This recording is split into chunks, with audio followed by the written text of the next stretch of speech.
possessed much courage. Even now she wondered if she would have managed her way to London had Viv not insisted they go together. Trepidation knotted through her as they waited for the train's gleaming metal doors to part and unveil a whole new world. "Everything will be brilliant," Viv whispered under her breath. "It will all be so much better, Grace, I promise." The air-powered doors of the electric train hissed open, and they stepped onto the platform amid the push and pull of people coming and going all at once.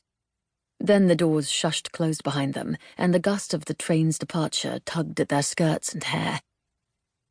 An advert for Chesterfields on the far wall displayed a handsome lifeguard smoking a cigarette, while another poster beside it called on the men of London to join the service.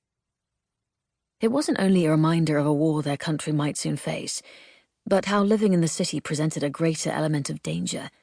If Hitler meant to take Britain, he would likely set his sights on London. "Oh, Grace, look!" Viv exclaimed. Grace turned from the poster toward the metal stairs, which glided upward on an unseen belt, disappearing somewhere above the arched ceiling. Into the city of their dreams. The advert was quickly forgotten as she and Viv rushed toward the escalator and tried to tamp down their delight as it effortlessly carried them up, up, up. Viv's shoulders squeezed upward with barely restrained happiness. "Didn't I tell you this would be amazing?" The enormity of it hit Grace all at once. After years of dreaming and planning, here they were in London. Away from Grace's bully of an uncle, out from under the thumb of Viv's strict parents. Despite all of Grace's troubles, she and Viv swept out of the station like caged songbirds, ready to finally spread their wings. Buildings rose into the sky all around, making Grace block the sun with the palm of her hand to see their tops. Several nearby shops greeted them with brightly painted signs touting sandwiches, hairdressers, and a chemist. On the streets, lorries rattled by, and a double-decker bus rumbled in the opposite direction, its painted side as red and glossy as Viv's nails. It was all Grace could do to keep from grasping her friend's arm and squealing for her to look. Viv was taking it in too, with wide, sparkling eyes.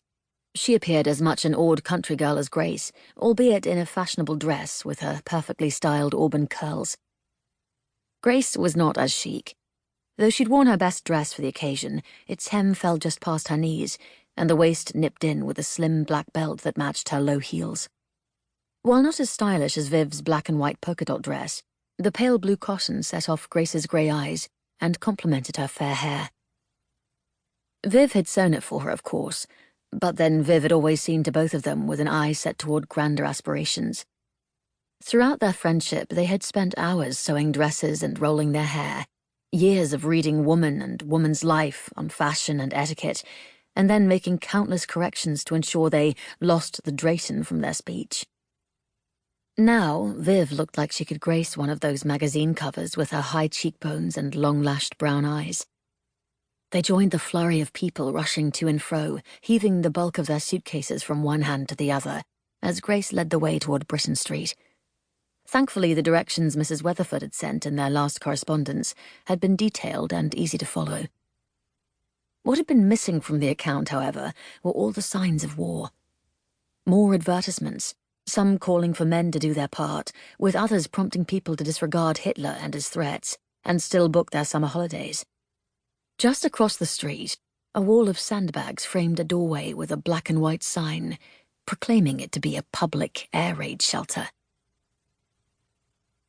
True to Mrs. Weatherford's directions, they arrived at Britain Street within 2 short minutes and found themselves in front of a brick townhouse.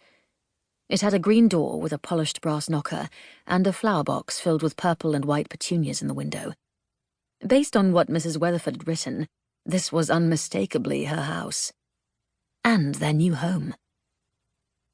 Viv charged up the stairs, her curls bouncing with each step, and rapped on the door.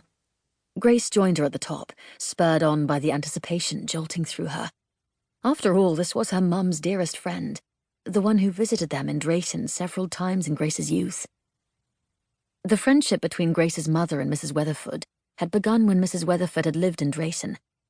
Even after she moved, it had continued on through the Great War that took both their husbands' lives, and through the illness that had finally taken Grace's mother. The door opened, and Mrs. Weatherford,